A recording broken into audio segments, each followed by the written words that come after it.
विधानसभा चुनाव के नतीजे लगभग आ चुके हैं और ये भी साफ हो चुका है कि नीतीश कुमार मुख्यमंत्री थे, हैं और रहेंगे। बिहार की जनता ने दोनों भाई यानी मोदी और नीतीश को भर भर कर आशीर्वाद दिया है। लेकिन विपक्ष का क्या? विपक्ष को तो जनता के सामने अपना पक्ष रखना है। तो सुनने के लिए तैयार हो जाइए लोकतंत्र के सबसे खूबसूरत तंत्र के 3 अक्षर को। और वो 3 अक्षर कौन से हैं? वो है ईवीएम यानी इलेक्ट्रॉनिक वोटिंग मशीन। जी हाँ, सही सुना आपने। अब आपको यही सुनने को मिलेगा कि ईवीएम ने ऐसा कर दिया, वैसा कर दिया। अगर विश्वास ना हो तो पहले बानगी पेश है। सुनिए बिहार के प्रकांड विद्वान पप्पू यादव क्या कह रहे हैं। एकदम आप इसको समझ लीजिए कि गलत तरीके से लोकतंत्र की हत्या करके, लोगों के अधिकार, मत का अधिकार का हनन करके और इंस्पेक्टर राज को कायम करके सत्ता में अगले बार भी बने रहना और फिर से चोरी करके सत्ता में आना, यह देश की डेमोक्रेसी के लिए सही नहीं है। अब आपको कांग्रेस और आरजेडी के दिग्गजों का बयान सुनाते हैं। सुनिए कैसे ईवीएम को अपना दुश्मन मान रहे हैं। ईवीएम के बिना नरेंद्र मोदी चुनाव नहीं जीत सकता है। इलेक्शन कमीशन से हमने कहा कि एक काम कीजिए,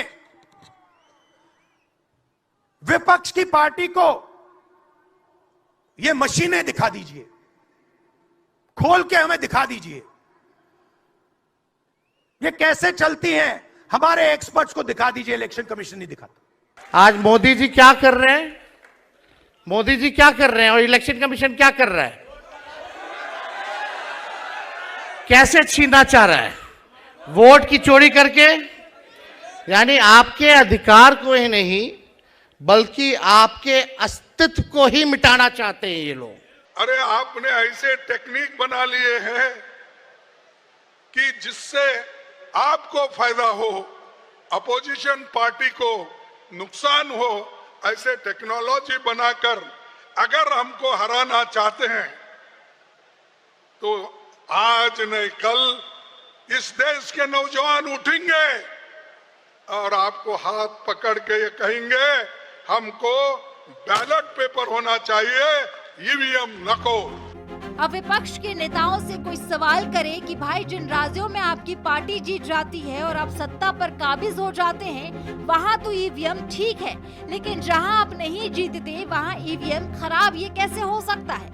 तेलंगाना, कर्नाटका, हिमाचल और पश्चिम बंगाल समेत कई राज्य हैं जहां बीजेपी को छोड़कर अन्य पार्टियों की सरकार है, तो वहां क्या ईवीएम ने सही काम किया?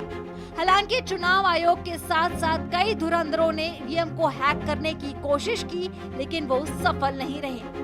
खैर, बिहार का रिजल्ट अब जनता के सामने है और बहुत हद तक मुमकिन है कि आरजेडी, कांग्रेस जैसी पार्टियां प्रेस कॉन्फ्रेंस कर एसआईआर और ईवीएम के मुद्दे को उठाएंगी। लेकिन आज की सच्चाई यही है कि बिहार में बहार है और एनडीए की सरकार है।